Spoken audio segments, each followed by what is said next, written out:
Bonjour et bienvenue dans ce 49e épisode de Ces garçons-là. Alors cette semaine, je suis très heureux de vous présenter Fabio. Il a 33 ans, il vit dans le sud de la France, il est marié d'ailleurs depuis de très nombreuses années et vous allez très vite le comprendre, vous connaissez certainement Fabio sous son pseudo Stallion Fabio. Ensemble, nous évoquerons son enfance, son éducation, son couple et bien sûr ce qui lui prend une grande partie de son temps, c'est-à-dire son activité dans le porno. OnlyFans, récompenses, réseaux sociaux et l'avenir également qui sera le sien dans cette activité. Vous l'avez compris, je suis très heureux de vous proposer cette semaine de rencontrer et de passer un petit peu de temps avec Stallion Fabio. Bonjour Fabio. Bonjour. Quel est le plus ancien souvenir que tu aies de toi, tout jeune, dans ton enfance ? J'en ai un très précis, mais voilà, assez anodin, assez banal. C'est moi, la maternelle, en train de jouer avec mes petits camarades avec des escargots. Ah ouais ? Voilà, on étudiait déjà les petits escargots dans les buissons. Et qu'est-ce que tu faisais avec ces escargots dans les buissons ? Pas grand-chose, je pense à cet âge-là, j'avais aucune prétention. C'était simplement un jeu de regarder la nature comme on regarderait les fourmis, je pense. Comment tu qualifies justement cette enfance que tu as passée ? Et d'ailleurs, où l'as-tu passée cette enfance ? Très bonne question.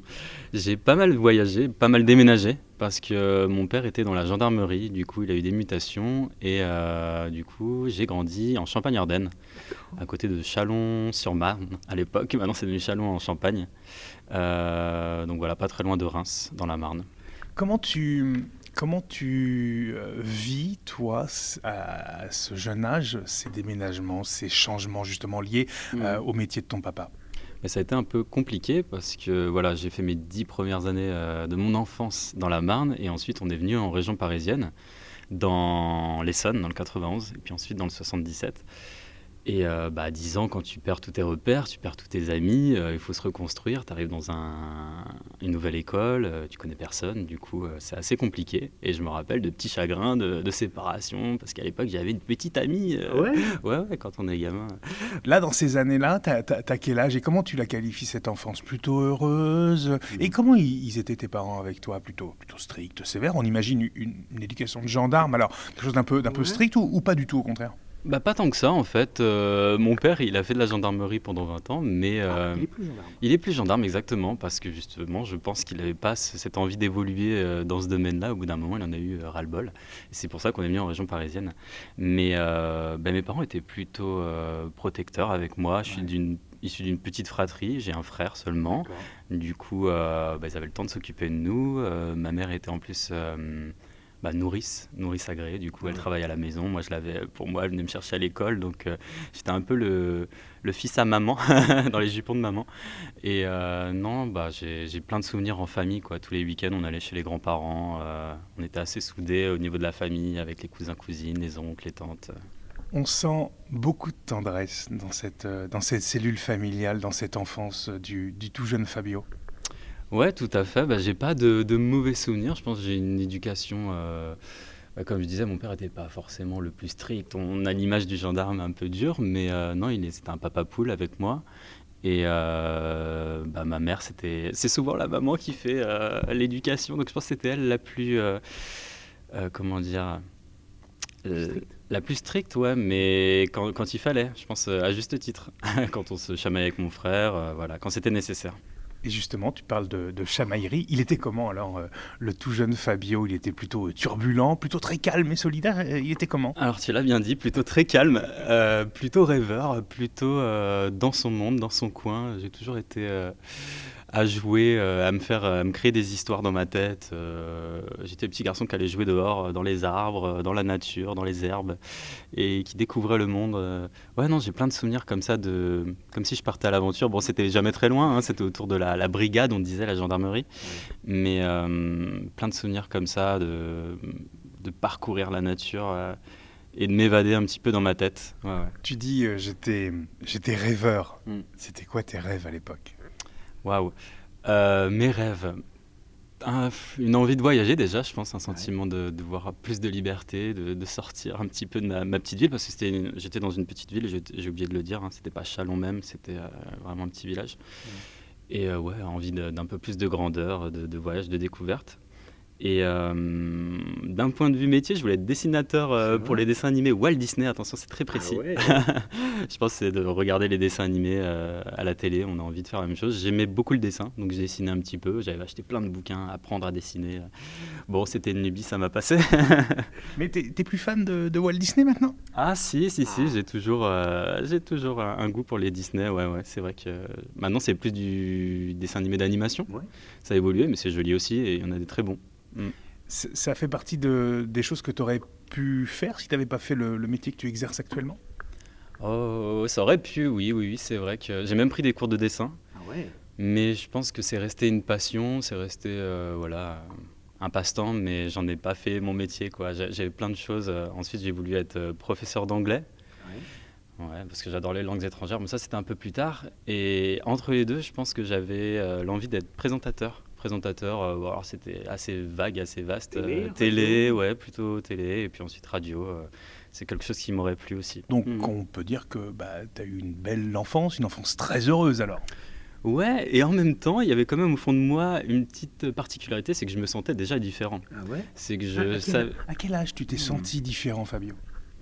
honnêtement, assez rapidement, hein, depuis C'est toujours, dans les goûts, dans cette sensibilité justement. Parce que le fait que tu étais rêveur, que tu t'isolais un petit peu tout seul et que tu avais tes propres envies, tes propres rêves, des idées de voyage, tout ça, c'est déjà ça qui te faisait sentir un petit peu différent? T'imaginais déjà des choses? Ouais. Puis comme je disais, dans les passe-temps, dans les goûts, moi j'étais pas bagarre comme certains de mes copains, j'étais pas foot, j'étais pas, ouais, tous ces trucs un peu trop de garçons pur et dur. Non, moi j'étais plutôt en train d'écouter des musiques, de jouer plutôt avec les filles, donc on se sentait déjà un petit peu différent. Donc je savais que je vivais quelque chose de particulier. Et parfois, je me suis senti un petit peu, je pense qu'on est beaucoup à être passé par là, mais un petit peu différent à l'écart des autres garçons. Voilà, au lieu de jouer aux petites voitures, j'allais peut-être jouer au Playmobil, au Polly Pocket, au truc un peu plus, on va dire, genré fille, même si je déteste cette valeur, cette notion. Mais tu avais déjà cette sensation-là et est-ce que ça te questionnait dans ces jeunes années-là ou tu disais, non, c'est comme ça, puis c'est pas autrement? Je me questionnais pas encore beaucoup, en tout cas pas d'un point de vue sexualité. Parce que là, je vous parle de ça, c'était du coup jusqu'à mes 10 ans. C'était avant l'arrivée sur Paris, et on va dire le stade pré-pubère, puberté, où là on commence à se poser des questions, à avoir des attirances, et du coup à mettre un peu plus des termes et comment dire, et à comprendre ce qui se passe en fait. T'as compris, t'as commencé à comprendre à quel âge, parce que tu parles justement de ces premiers émois amoureux, de ces premières attirances. Elles vont arriver chez toi à partir de quel âge? On a bien compris, là tu n'es plus en Champagne, mais tu es en région parisienne. Ça s'accélère évidemment, hein, tu grandis, ça s'accélère un peu. Exactement. Je pense que j'en prends conscience quand j'arrive au collège, hein. C'est là où vers 13 ans, 13-14 ans, on commence à avoir des premières attirances. On voit que, dans mon cas, voilà, j'étais plus attiré par les garçons, donc je l'ai ressenti, je l'ai vu, et c'est là où j'ai commencé à chercher un petit peu, qu'est-ce que c'est, et puis on a du mal au départ à s'accepter, hein. Enfin, je sais que j'ai eu toute une lutte interne en me disant mais non, c'est pas vrai, je pense que c'est parce que t'as pas trouvé la bonne, voilà ce fameux truc. T'es passé par ça? Ouais, je suis passé par ça. Est-ce que tu avais d'autres rôles, ce qu'on appelle les rôles modèles, tu sais, que ce soit déjà dans la famille, autour de toi, dans les amis, ou peut-être même à la télé, au cinéma? Est-ce que tu sentais qu'il y avait des choses qui te ressemblaient? Est-ce que tu as pu t'accrocher à quelque chose? Pas vraiment à ce moment-là, j'étais encore trop dans le questionnement pour essayer de me projeter, et j'essaie déjà de trouver ma place, de voir qui j'étais et de comprendre. Alors, comme je disais, dans ma famille, c'était un environnement plutôt bienveillant, mais on ne parlait pas de ces choses-là. D'accord. Voilà, je n'avais pas connaissance dans ma famille qu'il y ait d'autres personnes homosexuelles ou bisexuelles, etc. Et du coup, je me sentais un petit peu isolé et encore une fois différent au sein du cocon familial.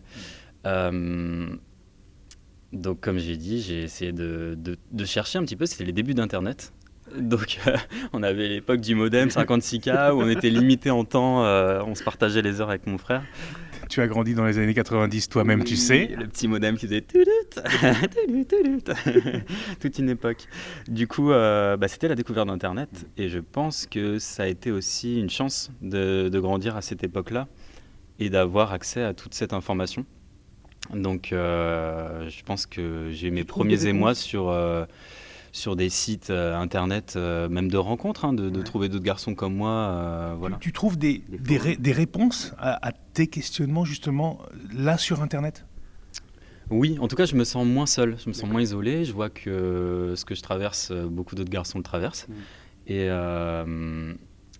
et je me retrouve sur des forums à discuter de mes attirances et de voir que j'étais pas anormal, que j'étais pas seul dans, dans ce groupe, on va dire, de personnes attirées par le même sexe. Là, tu as quoi, 15 ans, 10-15 ans, c'est ça? Ouais, exactement. Ouais. Je pense que c'est au niveau de la puberté, quand je commence à avoir mes premières attirances au collège, je dirais autour de la 5e, ouais, 5e, 4e. Premières attirances, est-ce que ça veut dire première fois ou est-ce que ça vient un peu plus tard? Alors ça veut pas dire première fois, parce qu'au début il y avait beaucoup de fantasmes. Je pense que je regardais certains de mes camarades qui me plaisaient, mais sans oser, parce que j'avais un peu cette honte de me dire comment il va réagir.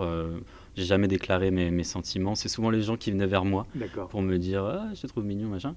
Mais à l'époque c'était plus des filles, parce que je vivais ma sexualité secrètement en fait. Tout ça je l'avais gardé à l'intérieur de moi. Et j'ai essayé de me forcer avec les filles en me disant... Ah ouais? Ouais, en me disant que, comme je disais juste avant, que j'avais peut-être pas trouvé la bonne, que c'était peut-être une question de trouver la bonne personne, la bonne fille qui pouvait me faire rester dans ce que je pensais être le droit chemin à l'époque, quoi, parce que je me sentais vraiment à part et ça me faisait un peu peur en fait tout ça. Jusqu'à quel point tu vas te forcer pour essayer? Je vais aller jusqu'à me mettre en couple avec des filles, quoi, pour voir comment c'est, pour avoir des premières relations avec des filles. Ça a été quand même après ma première fois avec un garçon. Parce que j'ai eu ma première fois, alors elle était assez particulière, dans le sens où c'était une personne que j'avais rencontrée par Internet, qui était un peu plus vieux que moi, on va dire. Et, mais Un peu beaucoup ou... Je pense qu'on devait avoir 9 ans d'écart, 9-10 ans d'écart. Voilà. T'avais quel âge? J'avais, ma première fois, c'était à 16 ans. D'accord. Ouais. Et ça s'est très bien passé, mais ça aurait pu ne pas très bien se passer parce que j'y suis allé un peu aveuglément. La personne m'a dit bon, on se donne rendez-vous là, viens chez moi. La personne avait le permis, donc à l'époque ça aurait pu être dangereux de monter avec un mec. Bon, j'avais discuté pendant des mois avec lui, j'avais des photos, j'avais une idée de sa personnalité, il me semblait digne de confiance et fiable. C'est pour ça que j'y suis allé, je pense. Sinon, ça peut très mal se passer. J'ai entendu des histoires comme ça où malheureusement parfois il y a des problèmes. Mais j'ai eu la chance, ça s'est bien passé. Et du coup, ma première fois, ça a été à ce moment-là, voilà, autour de mes 16 ans, si je ne me trompe pas. Tu fais d'autres expériences avec des filles? Ça se passe bien, c'était des filles alors hyper bienveillantes, avec qui j'ai été tout de suite transparent en leur disant que j'avais aussi des attirances pour les garçons. Et je me rappelle d'une fille avec qui j'étais, donc là on est fin collège, début lycée même, hein. Et elle me dit non mais t'inquiète pas, moi aussi je suis bi, parce qu'à l'époque je disais bi en plus parce que je côtoyais des filles, donc je pouvais pas être totalement gay. Et puis elle me dit oui, du coup moi aussi j'ai eu des expériences avec telle fille et tout, je vais te la présenter. Et puis j'ai un pote aussi, lui c'est pas trop. Et du coup je me suis retrouvé comme ça dans un groupe d'amis où on était tous assez ouverts sur la question. Et avec cette fille-là en couple qui m'avait un petit peu dragué, comme je disais, qui est venue vers moi, on voyait un petit papier à l'époque, on se passait des petits papiers pour dire tu me plais, est-ce que tu veux sortir avec moi? Et puis on est resté quelques temps ensemble, quelques mois. Mais bon, j'ai eu envie de découvrir un peu plus ma sexualité et j'ai aussi vu que ce qui m'attirait le plus, c'était quand même les garçons. J'ai quand même fait certaines choses avec des filles et ça m'attire également, hein. Enfin, j'ai vu qu'avec le temps, j'ai vu qu'avec le temps même, à l'époque, je me suis peut-être forcé, mais au final, j'ai pas mal aimé ça. Je pense que ça faisait partie du processus de construction de qui je suis. Et ça m'a ouvert à d'autres horizons. Et puis au moins, j'aurais testé avant de me mettre plus sérieusement en couple.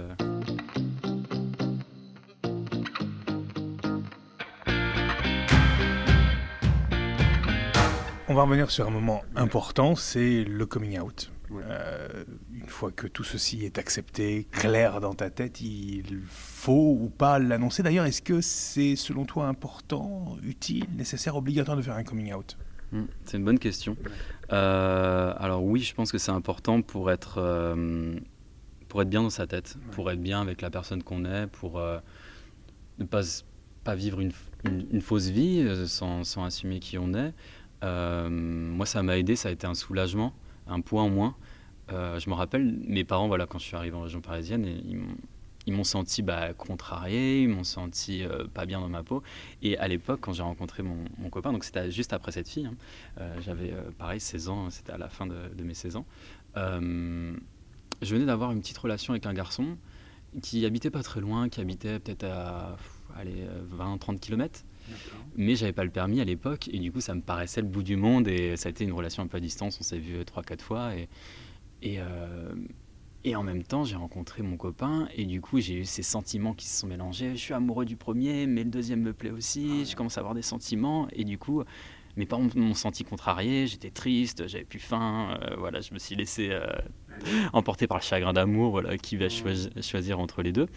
Et du coup, c'est à ce moment-là où ma mère m'a posé des questions, à me dire, mais elle a fait le lien, tu vois rudement ce garçon, est-ce que ça serait pas plus qu'un ami, qu'un simple ami? Et je lui ai dit, attends maman, assis-toi, faut qu'on discute. Elle le prend bien, on a fondu en larmes tous les deux. Je pense qu'elle s'en doutait dans son fort intérieur, ça faisait longtemps qu'elle l'avait perçu, hein. Je pense que voilà, ma sensibilité, mes goûts, etc. Avaient peut-être mis la puce à l'oreille de ma mère, mais elle l'a bien pris. Elle m'a juste demandé à l'époque de ne pas en parler à mon père parce qu'il était sûrement pas prêt à entendre ça. D'accord. Du coup, c'était un peu notre secret, notre jardin à nous, d'être dans la confidence, mais je me sentais encore un peu étriqué. J'avais fait mon coming out à ma mère, pas encore à mon frère, pas encore à mon père. Donc c'était vraiment le début de l'acceptation et de l'ouverture dans la famille, quoi.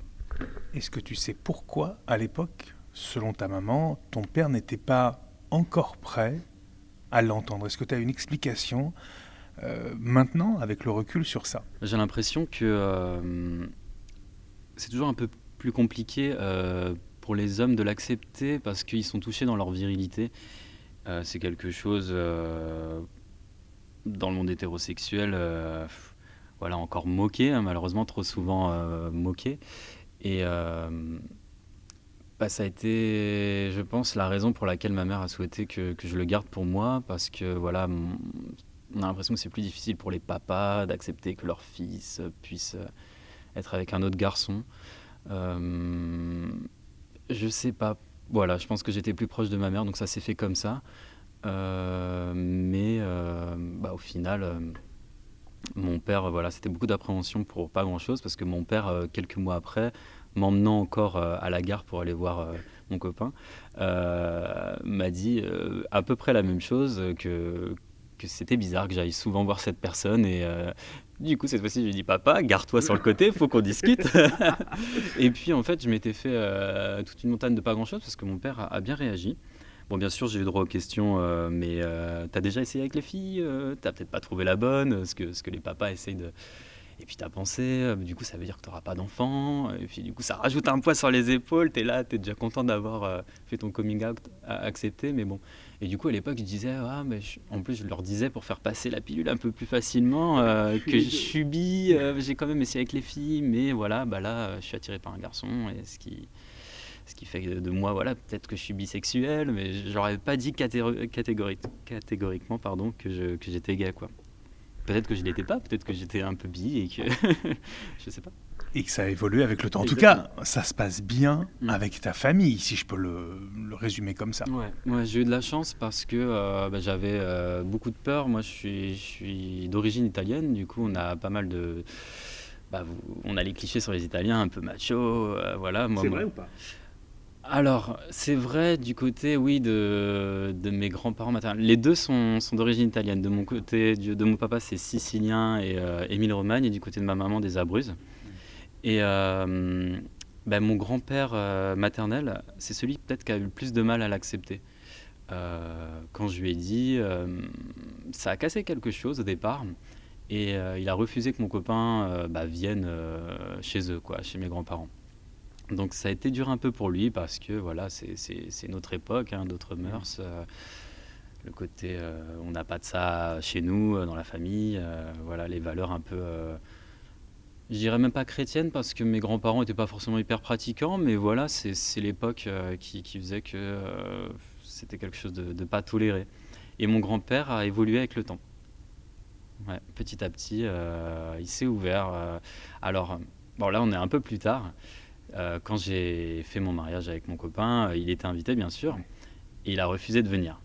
Donc ça, c'était un peu dur parce que je crois que tout le monde a accepté dans ma famille, cousins, oncles, tantes, à peu près du même âge. Hein, ses frères et sœurs de mon grand-père étaient venus, mais lui, non, il n'a pas voulu. Et donc, il est resté sur ses opinions. Mais après le mariage, il est revenu vers moi, un petit peu en s'excusant, en me disant qu'il était désolé de ne pas être venu, que ça a été bête. Ma grand-mère en a beaucoup souffert, parce que ma grand-mère, elle voulait venir. Mais bon, c'est les couples de l'époque, si un ne veut pas, l'autre ne vient pas. Et ensuite, il m'a même dit, toi et Tony, c'est mon copain du coup Tony, vous êtes les bienvenus à la maison quand vous voulez. Donc il y a eu ce cheminement et je pense qu'avec le poids de la famille qui était en faveur, qui est venu à mon mariage, il s'est senti aussi un peu bête dans ses retranchements de pas changer d'avis, quoi. On va peu parler de Tony, mais je voudrais qu'on revienne quand même sur votre mariage. Oui. C'était, et surtout pour toi. Est-ce que c'était... Tu l'as rapidement rencontré, hein. Tu l'as dit, tu avais 16 ans à peu près quand tu l'as rencontré. C'était important ce mariage. J'imagine que quand la loi elle a été votée, j'imagine que là, pour vous, il y avait déjà un cheminement qui avait été fait. Vous en aviez déjà parlé. Vous étiez déjà dans cette optique-là du mariage. Ça représentait quelque chose pour vous ?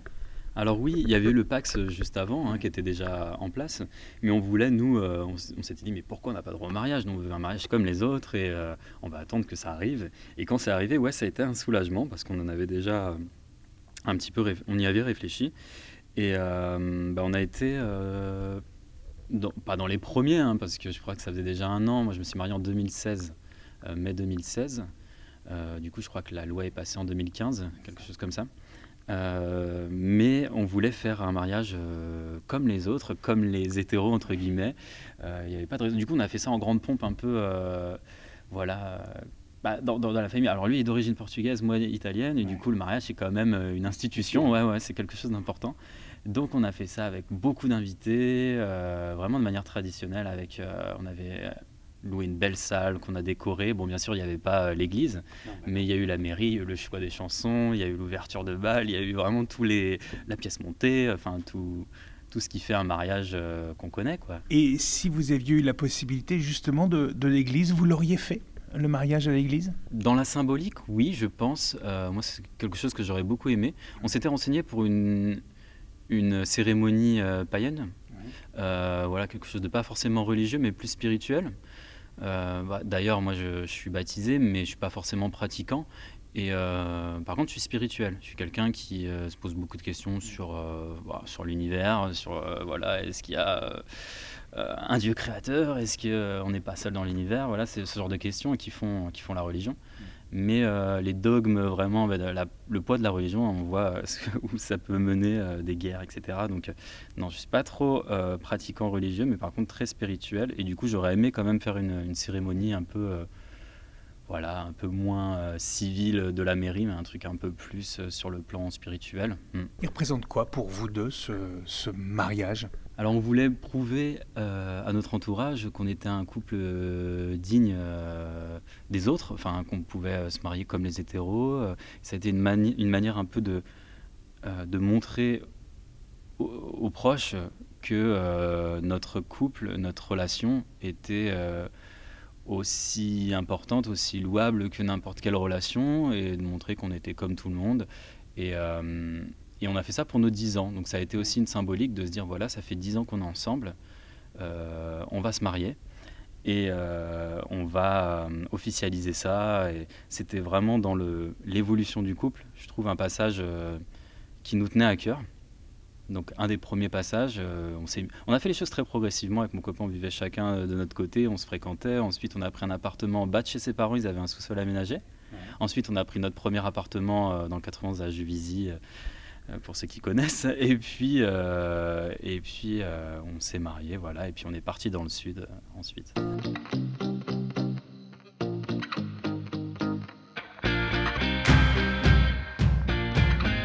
Il y a autre chose qui fait partie de toi. Et alors, je sais pas, est-ce qu'on va dire porno, travail du sexe? Qu'est-ce que tu préfères, toi? Comment tu préfères qu'on dise acteur, performeur? J'aimerais ton avis sur ça. Alors c'est très bien amené, ouais. C'est vrai que le terme de porno fait un peu peur, un peu dur, un peu cru, moi je l'aime pas trop. Les Américains aiment bien dire adult entertainment, donc divertissement pour adultes. Finalement, je trouve ça assez joli en français, mais bon, peut-être un petit peu trop enjolivé dans le sens ouais, divertissement pour adultes, si en soi c'en est. Mais donc souvent, je me décris comme modèle pour adultes, créateur de contenu pour adultes.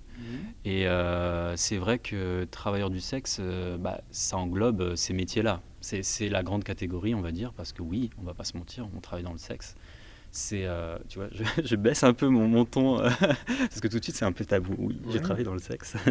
À quel moment, toi, tu te dis j'aimerais, ou pourquoi pas, et de façon concomitante, est-ce qu'il y a un événement qui est lié à ça? Déjà, oui, je pense qu'il faut avoir un petit goût pour la chose, il faut avoir une petite libido, et je pense que j'ai toujours une bonne libido, dans le sens où je suis assez coquin de nature, et puis j'aime bien expérimenter de nouvelles choses, j'aime bien le sexe, n'ayons pas peur des mots, disons-le.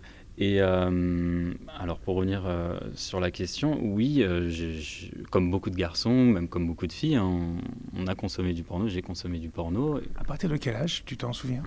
Je pense que ça allait en même temps que ma découverte de l'homosexualité, quoi. Quand j'ai commencé à aller sur les forums, sur Internet, je me rappelle une anecdote. À l'époque, je regardais des sites porno et des vidéos gays, et mon papa ou ma maman, enfin, ou les deux, sont tombés sur l'historique. Le fameux historique qu'on oublie de supprimer. Et du coup, j'ai eu droit à des questions. Alors, on essaie de trouver des excuses. Alors, moi, j'ai dit non, mais c'est de la publicité. En fait, il y a des pop-up qui sont ouvertes. C'est pas des vidéos que je regarde. Non. Parce que j'ai eu droit à des questions. C'est quoi ça, quand même? Donc, j'ai tout nié en bloc en disant que non, c'était des pop-up et que j'étais pas allé sur ce genre de site. Mais oui, j'en consommais. J'avais une certaine admiration pour ce que faisaient les garçons. Je voyais que c'était une performance, quoi. Et puis c'est vrai que ça nous construit, dans le sens où, alors enfin, dans le bon sens ou dans le mauvais sens, je sais pas, mais en tout cas, on prend comme exemple ce qu'on voit en vidéo. On se dit tiens, ouais, ça je le ferais bien, je testerais bien cette pratique, ça donne des idées. Donc je pense que cet imaginaire, en tout cas quand j'ai eu mes premiers plaisirs personnels devant ces vidéos-là, je les ai ensuite mis en pratique avec mes petits copains et mon mec actuel, quoi. Ça, c'est la consommation porno, mais le moment où toi, tu te dis, je pourrais passer de l'autre côté de l'écran, je pourrais passer du coup devant la caméra. J'imagine que ça vient pas du jour au lendemain, évidemment, et ça, c'est peut-être un peu plus tard. Ouais, ça s'est fait progressivement. Ça s'est fait avec mon copain, en fait. Ouais.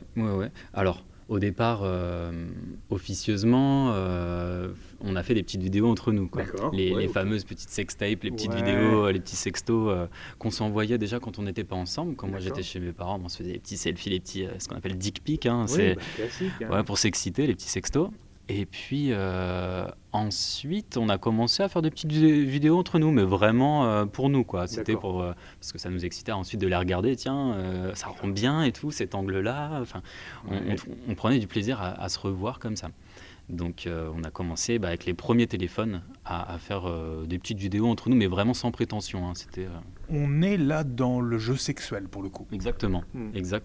C'est comme, je pense à la même époque, on a testé des premiers jouets sexuels, même du poppers. Alors ça n'a jamais été trop pour moi. Moi, ça me donnait mal à la tête, ça m'altère un petit peu la vision. On avait testé vraiment comme des gamins. On s'est dit, si ça donne mal à la tête, on va peut-être le laisser ouvert, parce qu'on avait entendu qu'il fallait que ça se diffuse dans la pièce, c'était moins violent et tout ça. Mais non, ça n'a pas marché.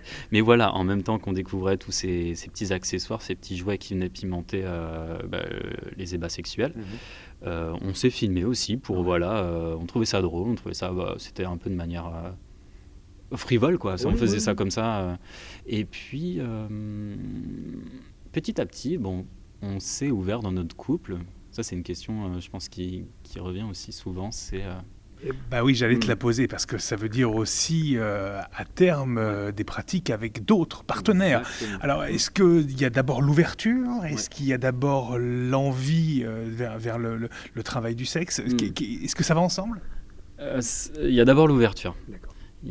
Avant Au bout de combien de temps penser de faire des couple? vidéos, au bout de 3-4 ans. D'accord. Ouais, Chez toi, les c'est 4 lui? premières années, ça a été d'un commun accord. On a D'accord. beaucoup discuté. Alors, dans notre couple, on est beaucoup dans la communication et je pense que C'est ça qui ça aide, retient. c'est la clé, ouais. On a parlé de nos envies. Donc, on avait tous les deux envie d'essayer avec un troisième. Donc, ça s'est fait un petit peu naturellement, voilà, avec quelques discussions, bien sûr, pour être sûr de la chose. Et puis, ça s'est bien passé. On en a rediscuté, on a débriefé en se disant, bon, on veut que ça reste occasionnel. Ouais. On veut que ça reste une petite bulle dans notre couple et que ça soit une façon de temps en temps de rajouter un peu de piment, enfin, même si ça allait très bien dans nos relations à nous. Mais voilà, vu qu'on était ouvert sur la chose, on s'est laissé séduire par le petit ménage à trois, quoi, des petits plans à trois. Et ça fonctionne bien? Vous y trouvez psychologiquement votre compte l'un et l'autre? Alors ouais, ça marche bien. Moi, j'avais pas envie que ça altère notre qualité de couple, notre relation à nous. Je voulais qu'on continue quand même à avoir des rapports ensemble, donc je voulais pas que ça Oui. devienne la norme. J'avais pas mal de couples autour de moi qui s'ouvraient et puis en fait finalement qui se séparaient, donc ça me faisait un peu peur cette ouverture, donc j'y allais à tâtons. Et puis en fait, donc on faisait toujours ensemble hein, pendant 2 ans, je dirais 2-3 ans. Et puis ensuite on a commencé à parler, à se dire bon. Peut-être que. Alors lui il me disait, ça m'exciterait de te voir, c'est les petits jeux sexuels, faire avec un autre ou que tu me racontes. Du coup, ça a été moi, je pense qu'il a la première fois et un peu demandé, ah il y a un mec qui me plaît, est-ce que tu m'autoriserais à faire la chose tout seul de mon côté? Et donc ça a été une autre étape, parce que faire ensemble c'est quelque chose, mais ensuite s'ouvrir et se laisser un peu de liberté chacun de notre côté. Donc on en a longuement discuté encore une fois. Et la seule condition, c'était justement qu'il y ait une petite photo, une petite vidéo. Alors lui, je pense que c'était une manière pour lui d'être présent sans l'être et d'avoir un petit peu ce contrôle, de se dire « Ah bah tiens, je sais avec qui c'est ». Donc on en parlait toujours avant, on demandait l'autorisation. Puis c'est toujours un peu le modèle actuel, c'est toujours le cas. On en parle toujours avant, il faut que l'autre soit d'accord. Et puis du coup, à l'époque, il fallait que je ramène une petite photo, une petite vidéo pour que lui, derrière, puisse voir comment ça s'était passé et se faire un peu plaisir en regardant la vidéo. Donc, peut-être que ça a commencé comme ça. Alors, à l'époque, c'était juste pour notre plaisir en interne, exactement. J'avais pas prétention de les diffuser, quoi que ce soit. Et on a trouvé un petit peu notre plaisir aussi comme ça, cette découverte des photos, des vidéos, c'est aussi passé par là. Et à quel moment vous choisissez du coup de les rendre... Alors, je mets des guillemets publics parce que c'est pas tout à fait public, mais de pouvoir proposer cela par diverses formules d'abonnement, etc. Je pense aux OnlyFans et autres. Alors ça s'est fait parce qu'une personne de mon entourage, un gars avec qui je discutais, à qui j'envoyais justement des photos, il m'en envoyait aussi en retour, m'a dit tu sais, il y a une nouvelle plateforme, ça s'appelle OnlyFans, c'était la première plateforme de ce type, hein, le grand OnlyFans, qui est en train de se développer et franchement tu devrais le faire. Il m'a dit t'as les attributs pour, t'aimes bien faire des photos, des vidéos, donc tu devrais en ouvrir un, essaye. Donc moi à l'époque je connaissais pas du tout, je me suis dit bon écoute, on va essayer quoi, enfin j'y allais sans prétention. Mais là vous en parlez quand même à deux. Ouais, j'en parle à mon copain, je lui dis est-ce que ça te dérangerait que je mette quelques photos de moi, voilà. Il savait que j'en envoyais à certains gars et je lui ai dit Et lui aussi. Et lui aussi, exactement. Et je lui ai dit pourquoi pas essayer de professionnaliser la chose, d'ouvrir un compte et voir comment ça se passe. Alors j'ai tout découvert sur le moment. Ah ouais, faut mettre un prix, quel prix on va mettre pour l'abonnement, faut mettre du contenu, à quel rythme, quel type de contenu. Donc je commence à me poser des questions et je découvre en même temps que je mets mes photos et mes vidéos. Et donc j'avais tout un tas de photos et vidéos perso, seules, que j'ai pu mettre au départ parce que j'avais déjà un petit peu de matière, donc j'ai commencé comme ça. Tu l'as très vite enrichi. Voilà, je l'ai très vite enrichi, j'ai mis ce que j'avais et puis après j'ai commencé à faire des petits contenus au jour le jour. Alors bien sûr, il était hors de question que je poste mes anciennes vidéos que j'avais faites avec les partenaires sans leurs accords. D'ailleurs, Sur OnlyFans, c'est très bien fait à ce niveau-là. On ne peut pas publier une vidéo sans mentionner une personne, donc ça veut dire sans que la personne ait OnlyFans, ou sans avoir fait un contrat. Et ils vont très vite à supprimer le contenu. Il suffit qu'on oublie de mentionner une personne, même si elle est OnlyFans, pour que le contenu saute. En fait, en quelques heures, ils ont une modération très stricte. Et c'est très bien, en fait, parce que ça évite les dérives, ça évite le revenge porn, ça évite plein de choses comme ça. Et voilà, donc j'ai commencé avec mes photos, mes vidéos, et un petit peu aussi avec mon copain. Je lui disais, viens, on se fait une petite vidéo comme on faisait avant OnlyFans, en fait, et puis on la poste, moi ça me fait du contenu, et puis on va voir si ça plaît. Et quand tu dis on va se faire une petite vidéo, c'est des choses qui vont durer 5, 10, 15 secondes, c'est parce que j'imagine qu'il va falloir monter en production, en gamme en production, donc ça va être pour vous aussi peut-être un peu des contraintes, non? Alors, au départ, c'était très amateur. Et ça l'est toujours parce qu'en fait, c'est quelque chose qui plaît beaucoup. Le côté spontané amateur, ça a un côté plus réaliste et les personnes qui regardent s'identifient plus et ont plus l'impression que ça peut leur arriver, etc. C'est plus réel. Alors moi, j'aime bien continuer quand même sur le contenu amateur. Il y avait un peu de tout. Il y avait des petites vidéos de plusieurs minutes, quoi, le temps d'un débat, quoi, le temps d'un rapport du début à la fin. Donc ça, c'est les premiers contenus amateurs. Et puis, rapidement, j'ai des personnes qui me suivent, qui me disent ah, mais tu n'as pas pensé à faire du porno ou à faire des vidéos un peu plus... qui aimaient bien la qualité vidéo, en fait, qu'elles voyaient sur des sites porno. Et je disais, bon, bah... Avec un caméraman, avec d'autres plans. Une troisième personne pour filmer, avec une qualité vidéo un peu plus élevée, avec différents plans exactement. Ça donnait un petit côté plus vivant, parce que c'est vrai que quand on filme soi-même en amateur, on pose la caméra, voire on change 2-3 fois d'angle dans la vidéo pour faire le petit montage, mais c'est quand même plus figé, plus limité. Et du coup, pour faire plaisir un petit peu à cette audience qui m'en demandait plus, qui demandait un contenu un peu plus professionnel, plus professionnalisé, j'ai commencé à demander à mon copain de me filmer aussi. D'accord. Donc plutôt que de poser mon téléphone, j'ai demandé qu'il me filme. Voilà, il pouvait faire des plans où il tournait autour de moi. On voyait la qualité a commencé à augmenter comme ça. Et j'ai découvert il y a d'autres personnes qui faisaient comme moi. Et du coup, il y a eu des groupes qui se sont créés, alors que ce soit sur Twitter, sur WhatsApp, où on se retrouvait entre nous en se disant, vous, qu'est-ce qui marche comment on peut améliorer notre contenu, qu'est-ce qu'on peut faire. Et rapidement, on s'est dit que ça serait sympa de filmer entre nous. Déjà parce que OnlyFans exige que la personne ait soit un OnlyFans, soit un contrat. Donc c'était plus simple avec une personne qui avait OnlyFans. Et puis ça permettait de faire du contenu un peu différent de ce que je faisais avec mon copain. Moi, ça me permettait de rencontrer d'autres personnes qui me plaisent. Ça me permettait de faire du beau contenu et puis de faire plaisir aux fans qui me suivent, quoi. Donc ça a très rapidement fonctionné, mais est-ce que tu t'attendais à autant de succès, et on va y revenir aussi, à des récompenses internationales? Non, parce que je le faisais vraiment sans prétention, parce que c'est un truc qui me fait plaisir, quoi. Moi, je trouvais aussi mon plaisir à travers ça, parce qu'on va pas se mentir, on a des petits commentaires, des likes et tout, ça flatte l'ego, hein, c'est toujours agréable. Ça me permettait de centraliser un peu tout ce que je faisais. Avant, j'envoyais des sextos, des vidéos, des photos à droite à gauche. Là, je me suis dit, pourquoi pas tout mettre au même endroit. Donc, ça me permettait d'avoir une collection, entre guillemets, accessible. Et puis, il y a eu un engouement autour de ça. J'ai de plus en plus de personnes qui se sont abonnées. Je pense qu'il y a eu un peu de bouche à oreille. Il y a eu un peu de communication sur les réseaux. C'est mon compte Twitter qui a explosé et qui a fait que j'ai gagné en visibilité.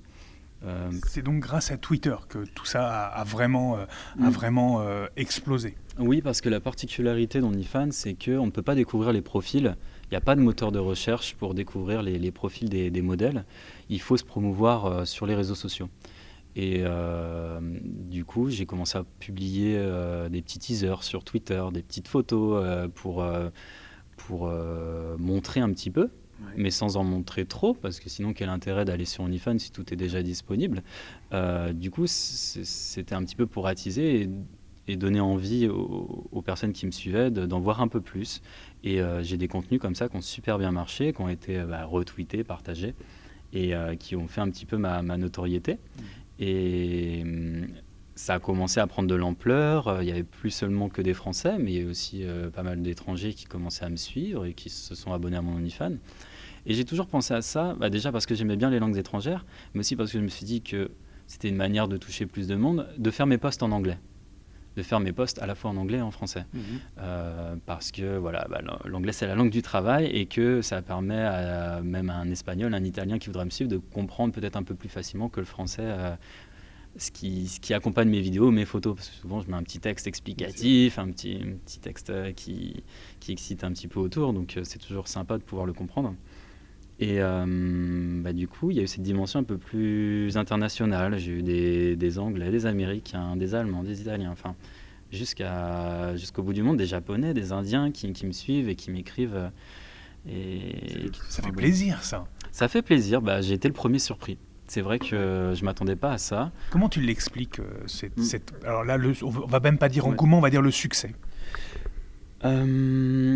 Alors, je pense que j'ai eu la chance de faire partie déjà des premiers Français à être sur la plateforme OnlyFans. C'est en quelle année que tu l'as rejoint ?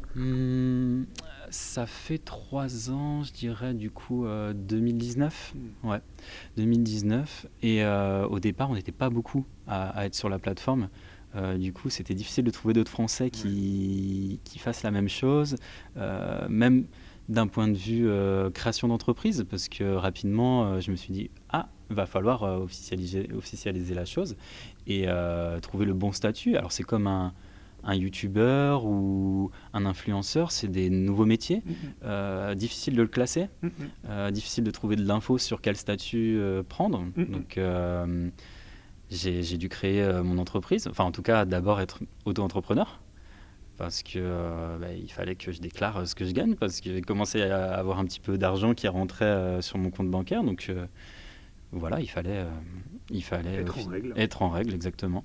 Donc j'ai commencé comme ça. Je me rappelle plus de la question, désolé. Non, mais je te demandais quelle était la raison du succès. Parce que je pense qu'il y a quand même des choses, il y a des facteurs qui expliquent le succès. Combien d'abonnés sur les réseaux sociaux, sur Twitter par exemple ? Alors sur Twitter, je crois que je suis actuellement autour de 250 000. 250 000. Sur Instagram ? 30 000, quelque chose comme ça. Et OnlyFans, ça reste évidemment pour ta partie, ça reste à toi, ça on ne le divulgue pas. Je peux quand même révéler quelque chose, c'est que je pense qu'il y a eu plus de 10 000 personnes qui sont passées sur mon OnlyFans depuis sa création. En fait, les gens ne sont pas forcément abonnés en même temps, ils peuvent rester 1 mois, 2 mois, ils peuvent revenir un peu plus tard. D'accord. En fait, c'est un abonnement au mois, donc chacun... Ils peuvent partir, revenir, rester. Exactement, mais je crois qu'en utilisateur unique... j'ai regardé il y a plusieurs mois, mais on était autour des 10 000 personnes. Et en fait, ça brasse beaucoup de monde. Hein. C'est vrai que c'est important. Et comment expliquer le succès ? Comme je disais, du coup, j'ai été l'un des premiers en France. Je pense que mon contenu a bien plu parce que ce qui plaisait au début, c'était un peu les contenus extérieurs, les trucs un petit peu dans des endroits insolites, dans des vestiaires, dans un parking, dans ma voiture. Les gens aiment bien un petit peu quand c'est dans des endroits insolites. Ouais, un côté un peu voyeur, exhibe. Oui, voilà. C'est vrai que ça fait jouer les fantasmes, mais ça plaît beaucoup. Et même moi, j'aimais bien un petit peu, je pense que j'ai un petit peu ce côté exhibe. J'aime bien que les personnes la voient, puissent me complimenter là-dessus. Ça me fait plaisir aussi. Et les gens ont beaucoup aimé ce contenu-là. Après, il faut savoir que sur OnlyFans, maintenant, on n'a plus le droit de filmer dans des lieux publics. Ce qui peut être normal parce que on n'est pas censé faire de l'exhibition publique, c'est interdit d'ailleurs. Donc quand je faisais ce genre de vidéos, je m'assurais qu'il n'y avait personne autour de moi et que c'était toujours discret ou avec des personnes consentantes en face, dans des lieux un peu clos. C'est marrant parce que tu attaches beaucoup d'importance à ça. Tu viens de parler du consentement. On le sait, il y a eu des dérives dans le porno, très clairement. Tu n'as peut-être pas forcément été témoin de ça toi, mais tu y as mis, et j'ai l'impression que tu y mets un vrai point d'honneur. Oui, je pense que c'est important. C'est important de respecter les choses, et puis même le consentement des autres. Et je trouve que c'est plutôt bien fait maintenant sur les plateformes parce que ils ont un petit peu durci les règles, mais en même temps, on a plus de protection vis-à-vis des modèles. On ne peut pas faire n'importe quoi, on ne peut pas faire ce qu'on veut n'importe où. Donc c'est sûr que c'est un petit peu de contrainte, mais pour le bien général, je pense qu'il fallait passer par là. Il y a des choses, Fabio, que toi tu t'interdis ou que vous vous interdisez, des choses que tu ne ferais pas sur OnlyFans, que tu n'as pas envie de faire, et en règle générale que tu ne veux pas faire ou que tu ne veux pas montrer? Pas vraiment, je me suis toujours dit que je ferais pas des choses dont j'ai pas envie. Par exemple, j'ai pas tourné avec des personnes parce qu'elles sont célèbres juste pour avoir de la visibilité. Il faut que la personne me plaise un minimum, que je sois attiré par elle. Ouais. Donc ça m'est arrivé de refuser avec des personnes parce que même si elles me disaient ouais mais tu vas gagner en visibilité, regarde mon compte Twitter, oui. Mais moi la règle d'or, enfin la règle de base, c'est que la personne doit me plaire. Je vais pas me forcer juste parce que tu as tant de followers ou tant. Donc toujours faire ce qui me plaisait. Je me suis pas mis de barrière, je me suis pas mis de limites, si ce n'est les limites de la plateforme. Ouais, et puis de mon couple bien sûr. Mais on est assez ouvert, on a toujours dialogué avant de faire les choses. Donc non, pas vraiment de limites. Je pense que j'ai exploré pas mal de choses. J'essaye toujours de voir d'autres choses. Justement, on va revenir un petit peu à la bisexualité. Il y a 1 an ou 2, j'ai fait un contenu avec un couple bi, enfin, je dirais même un couple hétéro, mais qui avait envie d'une expérience bi à ce moment-là. Et du coup, ça a été une vidéo à 3 avec un autre acteur, hétéro, mais qui était avec sa copine du moment, qui elle était actrice aussi. Et on a fait un film, une vidéo. Je dis un film parce que tout de suite, ça fait un petit peu plus professionnel. Et en effet, c'était filmé par mon copain. D'accord. À l'époque, lui ne faisait pas encore de contenu et était derrière la caméra à me filmer. Et c'est la vidéo finalement qui a le plus plu en termes de visibilité, en termes de retombées, en termes de... Les gens ont adoré. C'est la vidéo qui revient souvent, on me la demande sur les réseaux, etc. Ouais, c'est vrai que tu as fait une vidéo bi, machin. Donc j'en ai fait qu'une. Ça m'a beaucoup plu, honnêtement, c'était un truc sympa à faire. Et c'était un peu la petite particularité dans mon contenu, la chose un peu différente de ce que j'ai fait, ce que je fais habituellement.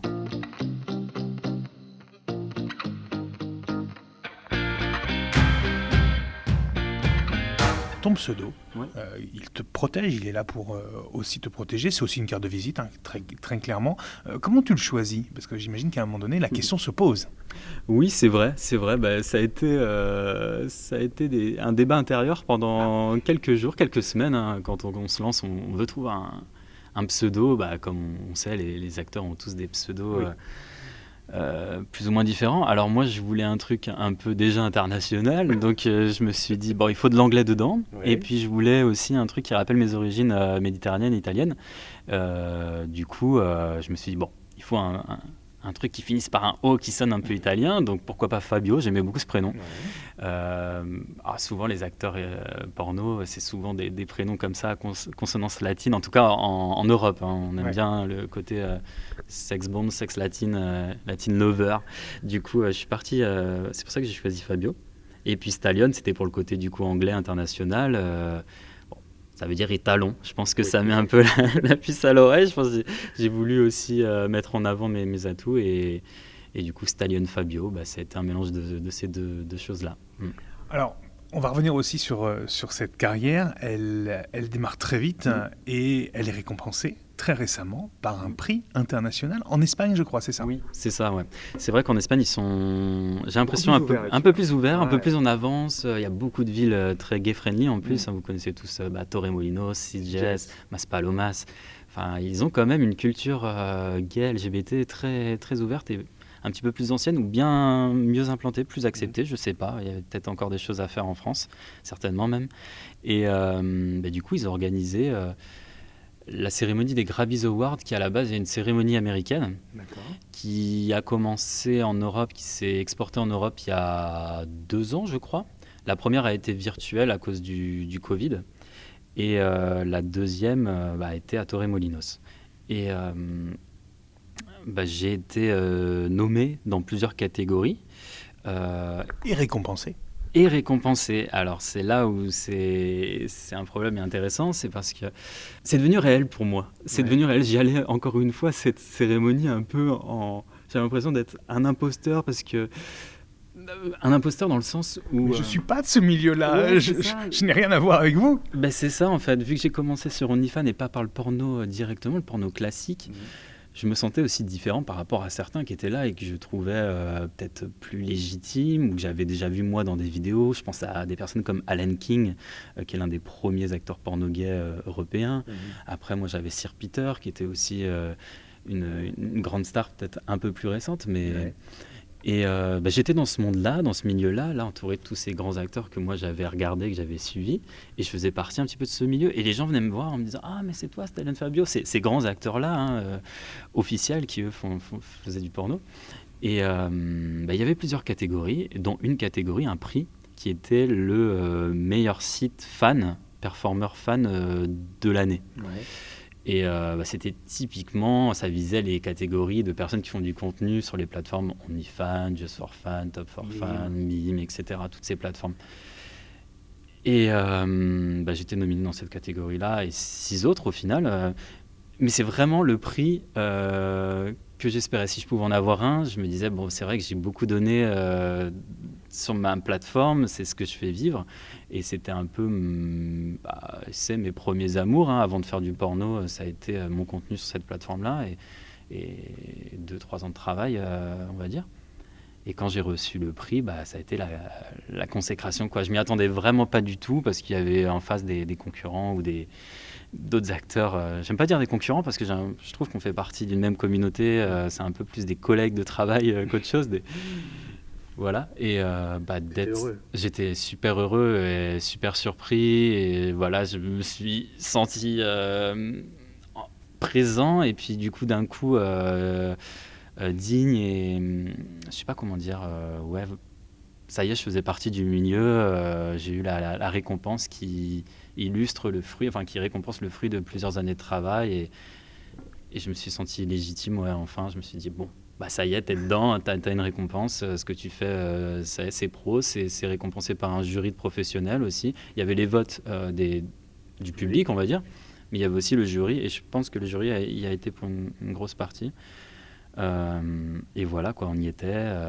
J'ai dû monter sur scène. Moi, là-bas, je suis assez timide, donc je fais mon contenu de mon côté.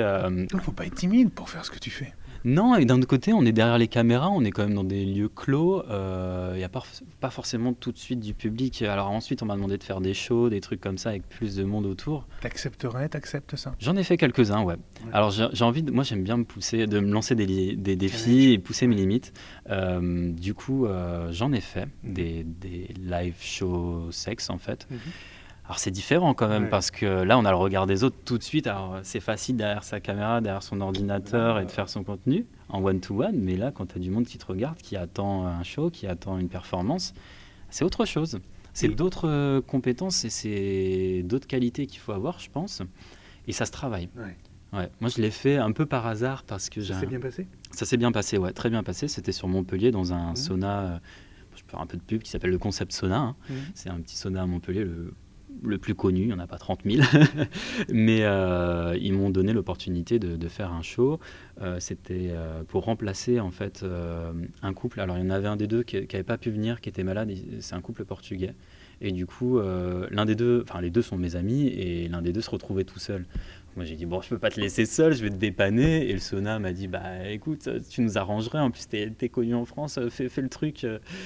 Et du coup j'ai accepté, mais j'étais là jusqu'à la dernière minute. Mais qu'est-ce que je fais là, moi qui aime pas trop ça et tout, dans quoi je me lance encore? Mais nouveau défi. Mais je trouvais ça hyper excitant, hyper challengeant et stimulant de me lancer là-dedans. Alors au début j'étais pas hyper à l'aise, mais après comme on dit, fake it until you make it. Du coup je me suis mis dans la peau du personnage et puis j'étais bien accompagné du petit Brésilien Igor Lucios là, que j'apprécie énormément. Du coup, ça s'est bien passé.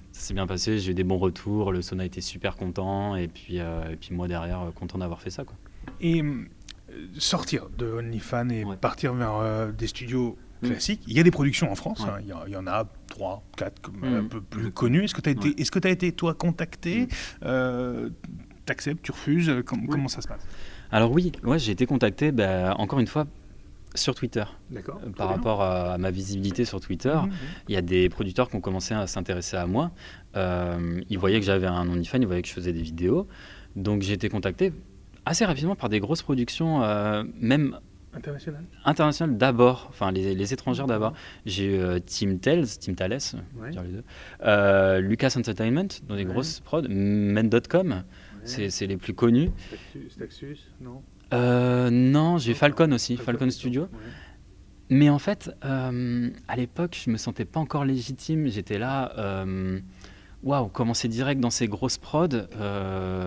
Moi, j'aime bien faire mon petit contenu, je choisis mes acteurs, mais c'était un autre monde et ça me faisait un peu peur. Et du coup, au début, j'ai pas tout de suite accepté. Je leur disais, non, pour l'instant, je souhaite pas faire du contenu pour des productions professionnelles. Et puis, quand même, la cérémonie approchant, dans cette année, enfin quelques mois avant, je me suis dit, ok, j'aimerais commencer à en faire. C'est un autre univers que je veux découvrir, parce que moi j'étais bien à l'aise sur mes petites vidéos de mon côté, ça marchait bien, mais encore une fois j'ai voulu me lancer un défi en me disant, bon, ce sentiment de ne pas être légitime, de me dire je fais du porno, mais je ne fais pas vraiment du porno, donc allez, go. Par contre, je ne voulais pas commencer tout de suite par des grandes productions. Je me suis dit, je vais me faire la main, commencer avec des petites prods qui m'ont contacté aussi, qui m'ont mis en confiance. J'ai vu le type de contenu qu'ils faisaient, ça me plaisait. Mais en même temps, ce n'était pas tout de suite les grosses prods américaines.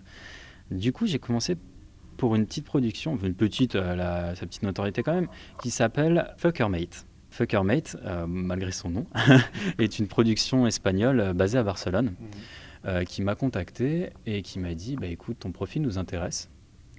Est-ce que tu serais prêt à faire une vidéo pro ? Et je trouve qu'ils avaient assez de visibilité et pas trop. C'était une bonne prod pour commencer. Et ils m'ont mis tout de suite à l'aise en me disant, écoute, normalement on fait pas ça, mais si tu veux, tu peux choisir le partenaire avec qui tu tournes. Parce que souvent les productions, ils t'imposent, voilà, ça serait bien, on pense que vous matcherez bien. T'as souvent pas trop le choix. Pas toujours le cas, mais la plupart du temps, c'est ça.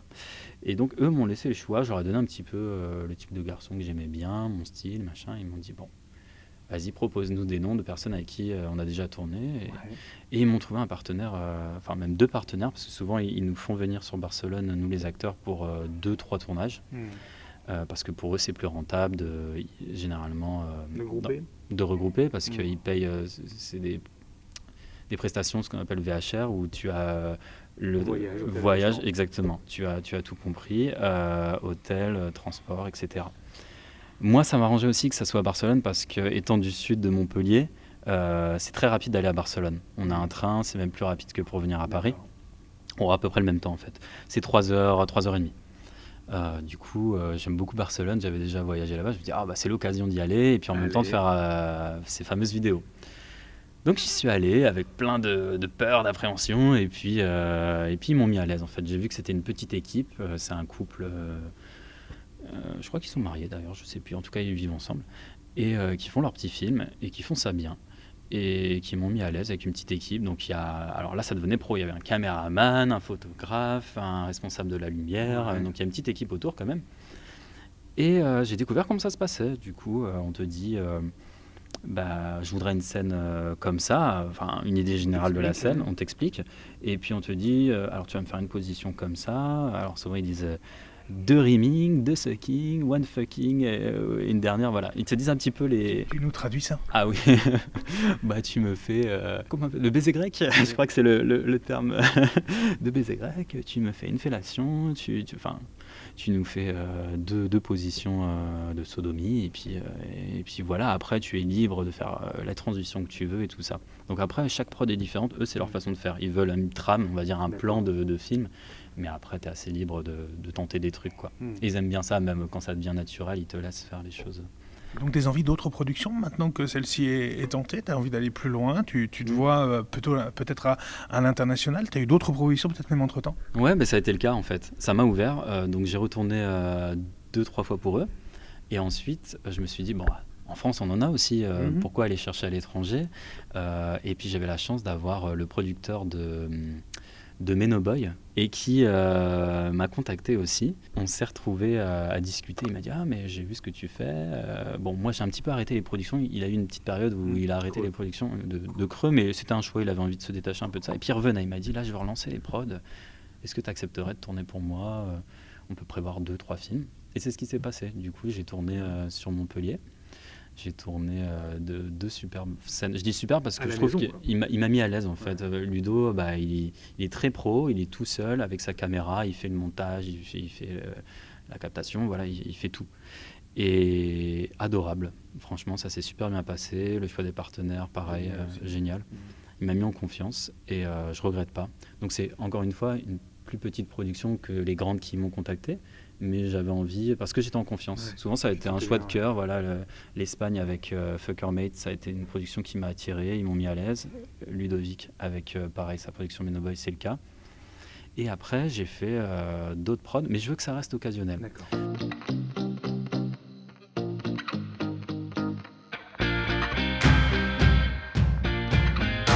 Et comment tu vois l'avenir maintenant? Parce que tu l'as dit, tu as 33 ans. Ouais. On va pas tout révéler, mais tu travailles beaucoup ton physique, tu vas beaucoup à la salle, tu fais énormément attention à toi, ça fait partie de ton outil de travail, disons-le clairement. Exactement. Cet outil de travail, il n'est pas défini dans le temps, il va changer, inévitablement, indéniablement. Comment tu vois cet avenir-là? C'est une très bonne question, ouais. C'est bien sûr. Bah, je vois déjà que les choses évoluent en fait. Je vois que je fais du OnlyFans, mais je fais pas que ça. Je commence à m'ouvrir à d'autres choses. Après, je pense pas qu'il y ait de limite d'âge parce que je vois, il y a beaucoup d'acteurs plus vieux que moi qui marchent toujours. Il y en a un qui est super connu, c'est Rocco Steele. Ouais. Bon, il a aussi des atouts indéniables. Mais tu t'es pas dit, allez, à 50 ans, j'arrête? Ah, certainement que. Mais alors pour l'instant, je prends encore beaucoup de plaisir à le faire et je vois encore plusieurs années d'OnlyFans et de porn, il n'y a pas de souci. Mais c'est sûr que mes aspirations évoluent aussi. J'ai d'autres envies, je pense que ça va évoluer avec le temps et c'est déjà un peu le cas. Ouais. Comment ton entourage va l'accepter? Parce que tu vas l'accepter. Tu vas surtout, en fait, finalement, tu vas l'imposer parce que ça va être face au fait accompli. J'imagine que l'entourage, il va falloir lui en parler. Ouais, c'est une question qui s'est posée, c'est sûr. Parce qu'avec la visibilité, tout de suite, ouais. Je pense que quand on fait ça, il faut s'attendre à ce que ça soit divulgué, que ça soit découvert. Ouais. Et en tout cas que ça puisse tomber dans les oreilles de ses proches, de ses collègues de travail, pour ceux de sa famille, bien sûr. Donc il ne faut pas se lancer à l'aveugle, c'est pas anodin. Ça, on retrouve des traces des années après, même la personne qui arrête, sur Internet, il y a un historique, c'est quasi ad vitam aeternam, quoi, ça reste... Tu en parles? Tu décides de l'annoncer. C'est une sorte de deuxième coming out, c'est quoi? Ouais, c'est ce que j'allais dire exactement, c'est les termes. C'est un deuxième coming out. Cette fois-ci pas par rapport à ma sexualité, mais par rapport à mon choix d'activité. Ouais. Ça s'est fait aussi progressivement. J'en ai parlé d'abord à mes amis. Oui. Mes amis du milieu, forcément. Je me suis entouré de personnes assez bienveillantes, donc j'ai pas eu de personnes qui m'ont tourné le dos par rapport à ça. Et puis je pense que ça permet de faire aussi une sélection, enfin en tout cas un tri. Je pense que les personnes qui l'auraient pas accepté, je me serais pas trop embêté avec elles, dans le sens où si tu m'acceptes pas comme je suis, c'est comme un coming out. C'est ça, ciao. Mais j'ai eu la chance, les personnes avec qui je suis toujours, mes amis, mon entourage, l'ont très bien pris. Ils ont été assez curieux, mais pas une curiosité malsaine. Non. Toujours plus savoir comment je gérais cette activité, comment dans mon couple ça se passe par rapport à ça et tout ça. Même s'ils ont été peut-être voir. Exactement. Alors je pense que beaucoup l'ont aussi découvert parce que j'en parlais pas forcément. Ils savaient ce que je faisais, quoi. C'était un secret de polichinelle. Tout le monde le savait, mais personne ne me posait trop de questions. Mais après, moi, j'aime bien en discuter, j'aime bien que les gens me posent des questions là-dessus. Donc, de moi-même, je leur en ai parlé. Et puis, ça s'est su. C'est sûr que les personnes gays de France l'ont vu parce que ils étaient aussi sur les réseaux et que ça s'est su. Et les parents? Et les parents, ça s'est fait après, en fait. J'ai commencé par mon frère, parce que avec mon frère, on a une proximité. Alors, on n'était pas forcément petits, on se chamaillait tout le temps, on a 4 ans d'écart. Il est un peu plus vieux que moi, du coup. Et en grandissant, on s'est rapprochés avec mon frère. Il a toujours été à l'aise avec le fait que je sois homosexuel. Il n'y avait pas de souci là-dessus. Et puis, lui, en fait, j'ai fait un parallèle avec ce qu'il vivait et avec ce que je vivais. C'est que, en fait, il a un enfant, donc mon neveu, qui lui est dans le domaine du kart, de la Formule 1. Quoi. C'est un jeune un jeune pilote, on espère. Et du coup, mon frère œuvre pour que ça marche. Donc il va communiquer, il est sur les réseaux sociaux, il a des profils pour son fils. Et puis il fait des plateaux télé, des radios, il crée du contenu, des vidéos pour essayer de montrer ce que fait son fils et trouver des sponsors, etc. Et tout ce qu'il fait, en fait, ça m'a rappelé mon travail au quotidien aussi, de me dire que moi aussi, je dois me battre pour continuer à être visible, pour créer du contenu. Et je lui ai dit, bon, écoute, tu me dis souvent que tu n'as pas le temps, que tu es à droite à gauche, tu cours pour ton fils. Souvent, moi, quand je te dis que j'ai pas le temps, que je passe à Paris, mais je peux pas te voir, c'est aussi pour certaines raisons. Et donc, je lui ai dit, en fait... Je fais du porno, quoi. Donc je savais pas trop comment lui annoncer et je lui ai balancé les articles de Tétu, la vidéo de la cérémonie des Grammys Awards pour lui montrer, tiens, regarde, j'ai... Tu lui as dit récemment? Je lui ai dit il y a quelques mois, ouais. Tout s'est fait assez récemment. Ouais. J'ai dit, c'était l'année dernière. Et mes parents, du coup, ça a suivi, en fait. Je me suis dit, bon, je vais leur dire aussi, de toute façon... Ils le prennent bien. Alors, ils ont quand même... Ils veulent peut-être pas voir. Ils veulent me protéger surtout. Les premières questions, c'est mais t'as pas peur que ça nuise à ta carrière, à ton travail, voilà, parce que j'ai un autre travail à côté. Et pour eux, c'était ma principale source de revenus. Donc ils ont peur que ce travail s'arrête, que les gens n'acceptent pas mon travail, que le regard des gens autour de moi change. Mais je leur dis, écoutez, maman, papa, en fait, ça c'est déjà fait. Les gens autour de moi savent déjà. Parce que oui, ce que j'ai oublié de dire, c'est qu'à mon travail, mes collègues aussi le savaient. Parce que j'avais... ça s'est su parce que j'ai d'autres collègues homosexuels qui forcément ont trouvé les vidéos et puis on fait le rapprochement en disant mais tiens, c'est peut-être Stallion Fabio qui travaille avec nous dans l'entreprise. Et bon, au début... Dis donc le petit jeune là-bas au 3e, ça serait pas lui? On le connaît de quelque part, lui, sa tête me dit quelque chose, sa tête ou autre chose. Non mais oui, du coup, forcément ça s'est su sur le travail. C'est une question assez générale, mais... le porno, c'est pas forcément un milieu facile, tu le sais. Il y a aussi des dérives, on en a parlé brièvement, mais il y a aussi des gens qui le vivent mal. Il y a aussi des événements dramatiques, malheureusement. Comment toi tu vois tout ça? C'est des excès? J'essaie de m'en protéger, j'essaie de faire attention déjà. Le chemsex, on va donner le nom tout de suite, clairement, comme ça c'est fait. Ouais. Moi, dans ma vie personnelle, dans ma vie sexuelle, je consomme pas de drogue dans le sexe. Après, je ne juge pas les personnes qui le font, mais je voulais rester un petit peu loin de ça. Et quand je choisis mes partenaires, j'aime bien qu'ils soient sur la même longueur d'onde, en fait, que si j'ai un rapport avec eux, qu'ils soient physiquement et mentalement présents avec moi. Et du coup, généralement, je leur demande de ne pas prendre quoi que ce soit s'ils en prennent, et pour qu'on ait une bonne symbiose, une bonne énergie entre nous. C'est déjà arrivé une ou deux fois que je tombe sur des partenaires qui s'éclipsent en disant « Attends, je passe aux toilettes », qui reviennent complètement changés. Et là, je fais « Ça va pas le faire, j'ai l'impression d'être... » Ça te bloque? Ça peut me bloquer un peu, ouais. Je l'ai quand même fait, ça s'est bien passé au final, le résultat rend bien. Mais moi, en tout cas, dans le plaisir que j'ai pris, c'était un peu différent, j'ai un peu pris moins de plaisir. Donc je pense qu'il faut faire attention à ça.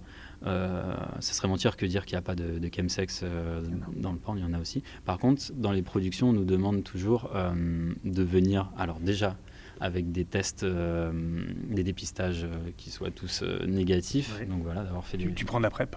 Je prends la PrEP aussi, voilà, pour pouvoir tourner sans capote. C'est souvent la norme, c'est devenu la norme dans le porno. Donc la PrEP, les dépistages, et de venir aussi sain, donc sans drogue, sans consommation de drogue, parce que déjà ça se voit tout de suite, et puis c'est interdit dans le milieu du porno. Qu'est-ce que tu dirais à un jeune qui, une vingtaine d'années peut-être, en tout cas plus de 18 ans c'est sûr, mais qui a envie, qui voit tes vidéos et on va dire qu'il les consomme, qu'il les visionne, qu'il les regarde, et qui a envie peut-être un jour de faire comme toi, pour qui tu vas être un rôle modèle, parce que on va pas se mentir, très probablement il y a des gens qui ont envie, qui aimeraient être à ta place, ou qui ont envie du même parcours. Qu'est-ce que tu leur dirais s'ils étaient là face à toi, s'ils te disaient mais j'ai envie de faire ça? J'ai souvent la question qui revient dans mes messages privés sur les réseaux sociaux, Instagram, Twitter. C'est « j'adore ce que tu fais, moi aussi ça me tenterait bien un petit peu ». Et ce que je réponds souvent à ça, c'est d'être prêt, c'est d'avoir mûrement réfléchi la question. d'envisager, comme je disais tout à l'heure, que ça puisse être divulgué, que l'entourage va le savoir tôt ou tard. Donc il faut être prêt à ça. Il faut avoir, si on a un métier à côté déjà bien installé, un métier qui soit compatible avec ça. J'imagine qu'on ne peut pas faire trop de politique, de la fonction, être dans la police. En tout cas, de peser vraiment le pour et le contre. C'est pas quelque chose... Alors au début, on le fait de façon anodine, mais si on veut que ça marche, en tout cas, si on se donne les moyens, c'est quelque chose qui prend du temps. C'est un travail en soi. C'est pour ça que j'ai déjà beaucoup insisté là-dessus, mais c'est un vrai travail qui demande d'être sérieux, d'être assidu, de s'y dédier, d'y consacrer du temps. Ouais. Et il faut que ça reste un plaisir. Je pense qu'il faut ne pas faire par rapport à la notoriété que ça peut apporter, à la visibilité, aux retombées financières. Elles viennent, si elles viennent, c'est très bien, mais il faut déjà le faire par plaisir et parce qu'on en a envie, pas juste parce qu'on entend souvent c'est de l'argent facile. C'est pas le cas. Je déconseillerais à quelqu'un de faire ça s'il pense que c'est de l'argent facile. C'est pas de l'argent facile, il y a du travail derrière. C'est de l'argent aléatoire, c'est de l'argent qui diffère d'un mois à l'autre, selon le contenu qu'on produit, Donc on ne peut pas spécialement en vivre. Alors, on peut en vivre, mais il faut s'y consacrer. Et puis, il faut trouver ce qui nous démarque de quelqu'un d'autre. Parce qu'en fait, il y a énormément maintenant de comptes de personnes qui se lancent dans du porno amateur, on va dire, sur les plateformes. Et il faut avoir quand même une petite singularité, quelque chose qui nous démarque de la masse, on va dire, pour que ça marche. Parce qu'il y en a beaucoup qui me disent « Ouais, moi je veux bien le faire, enfin, je pense me créer un compte, mais je ne vais pas montrer mon visage. » Je lui dis « Ok, tu peux le faire. » Mais il y en a déjà des centaines, des milliers de comptes comme ça. Et puis les gens ont du mal à adhérer s'ils ne voient pas la personne derrière. Alors à moins que tu aies vraiment des atouts corporels, physiques, hors normes, peut-être ça peut marcher. Mais sinon ça va être beaucoup plus de travail et il ne faut pas s'attendre à beaucoup de retombées dans ce cas-là. Donc vraiment de peser le pour et le contre par rapport à sa vie privée, sa vie perso, le temps que ça va prendre et de le faire toujours par plaisir parce qu'on aime ça et pas parce qu'on veut de l'argent.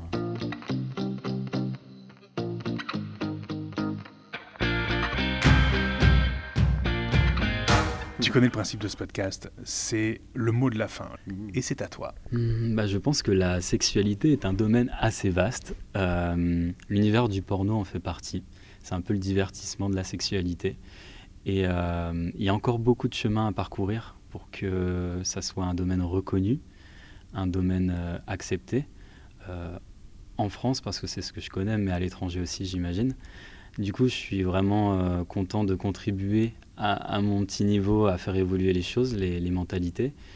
Et j'espère pouvoir vous en reparler dans des dizaines d'années et d'avoir d'ici là fait évoluer les choses à mon échelle. Qu'est-ce qu'on souhaite à Fabio pour les prochaines années ? D'être toujours aussi épanoui, de découvrir encore plein de nouvelles choses liées à ce domaine ou à d'autres qui peuvent être connectées. De continuer d'apprendre, de faire des rencontres et des rencontres épanouissantes, intéressantes. Et voilà, d'être toujours épanoui, heureux dans ce que je fais. Merci Fabio. Merci à toi.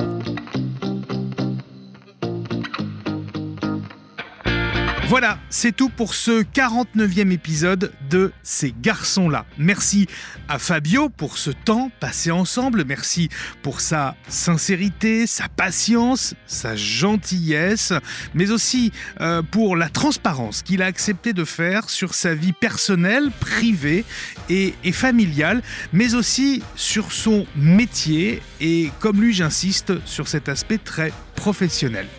Je ne vous explique pas plus longtemps, bien sûr, comment retrouver Fabio, mais toutefois, je vous laisse en description les liens utiles de ses réseaux sociaux et de son OnlyFans. Belle semaine et à dimanche prochain.